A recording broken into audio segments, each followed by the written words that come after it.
প্রশ্ন করি, আপনার একটা সন্তান আছে, আমরা জানি খুবই স্মার্ট, তাকে আমি অনেকবার দেখেছি। আজকে 21শে ফেব্রুয়ারিতে আপনার সন্তানকে আপনি কি শিক্ষা দিয়েছেন অথবা কি বার্তা দিয়েছেন? আমার 21শে ফেব্রুয়ারি বলেন বা আপনার 16ই ডিসেম্বর বলেন, এই ইভেন্ট দুইটা না আমি সবসময় চাই, আমার থেকে ওর মা বেশি চায় আর কি। সবসময় চাই এটা যে আসলে আমাদের বাংলাদেশিদের একটা ইভেন্ট, এটা ওর ভিতরে লালন পালন করানোর জন্য। এই পতাকার গেঞ্জি পরা, মাথায় কাপড় বাঁধা, গাড়িতে ছাদ খুলে আপনার পতাকা ধরে দাঁড়ায় থাকা, এই জিনিসগুলো ওর ভিতরে গ্রুমিং করতেছি আমরা ছোটোবেলা থেকে। তো 2 বছর যাচ্ছে, 2 বছরে 2বার 21শে ফেব্রুয়ারি পেলো, 2বার পেলো হচ্ছে আপনার 16ই ডিসেম্বর। এই দিনগুলা আমরা অনেক সুন্দরভাবে সেলিব্রেট করার ট্রাই করি ওকে নিয়ে আর কি।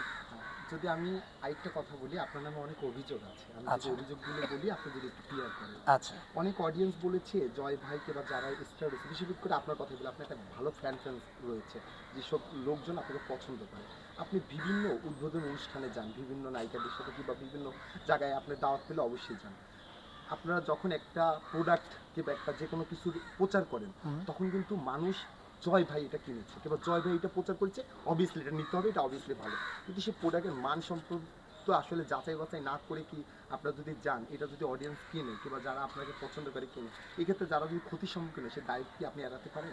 একদমই না, এটা পুরো দায়ভার আমার মনে হয়, যেহেতু আমরা সেলিব্রিটি সব, আমাদেরকে দেখে সাধারণ জনগণ শিখবে, আমাদের স্টাইল দেখে, আমাদের ড্রেস দেখে। এটা নর্মালি আমার অনেক ছোট ভাই আছে, আমি আমার ফ্যানদেরকে ছোট ভাই বলি, বোনদেরকে ছোট বোনই বলি, যারা আমাকে লাইক করে আর কি।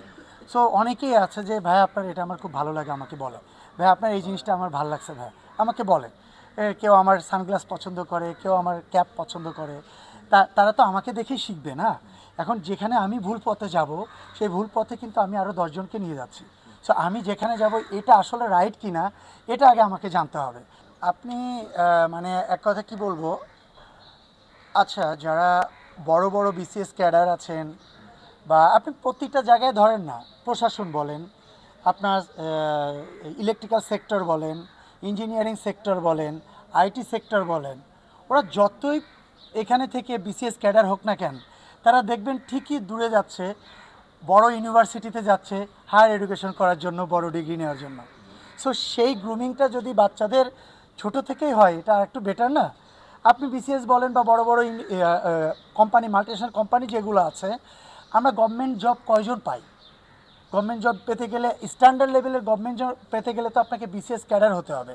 সে বিসিএস ক্যাডার ছাড়া বাকি যে পোস্টগুলো আছে, এগুলা যদি কেউ কাজ করে বা কেউ যদি এই জবগুলো করে, হয় তাকে ঘুষ নিতে হবে, নাহলে কারো মাথায় বাড়ি মারতে হবে, নাহলে চুরি করতে হবে, নাহলে তাহলে তো তার সংসার চালাইতে পারবে না। বাংলাদেশের অবস্থা এটা খুব প্রেক্ষাপট এরকম হয়ে গেছে। সেক্ষেত্রে আপনাকে মাল্টিনেশনাল কোম্পানিতে যাইতে হবে, প্রাইভেট জব করতে হবে। সেখানে যুগের সাথে তাল মিলিয়ে আপনাকে অবশ্যই বাইরের ক্লায়েন্টদের সাথে কথা বলতে হবে, বিদেশি ক্লায়েন্টদের সাথে কথা বলতে হবে। সেক্ষেত্রে আপনাকে ইংলিশটা অবশ্যই জানতে হবে। ভালো জব করতে গেলেও আপনার ইংলিশটা জানতে হবে, দেশের বাইরে স্টাডি করতে গেলেও আপনাকে ইংলিশটা জানতে হবে। সেক্ষেত্রে বাচ্চারা আগে থেকে গ্রুমিং হয়ে যাচ্ছে, এটা আমাদের জন্য অনেক বড় একটা প্লাস পয়েন্ট। আরেকটা যেটা, সেটা হচ্ছে অবশ্যই এটা বাবা মার খেয়াল করতে হবে, যে বাচ্চা যেন অবশ্যই তার মাতৃভাষা ভুলে না যায়। বাচ্চা যেন বাংলা ভাষার সাথে থেকেই তার বাকি জীবনটা লালন পালন করতে পারে এবং বাকি কাজগুলো সে করতে পারে। এটার সঙ্গে আমরা এখন অনেক ধরনের ভাষা শিখতেছি, ইংরেজি থেকে শুরু করে পার্সিয়ান ভাষা শিখতেছি, ফ্রান্সিস ভাষা শিখতেছি, কোরিয়ান ভাষা শিখতেছি, চাইনিজ ভাষা শিখতেছি। এগুলো তো আমাদের কারিকুলামে লাগবে, এটা স্বাভাবিক। যদি আজকে আপনার ব্যক্তিগত জীবনে একটা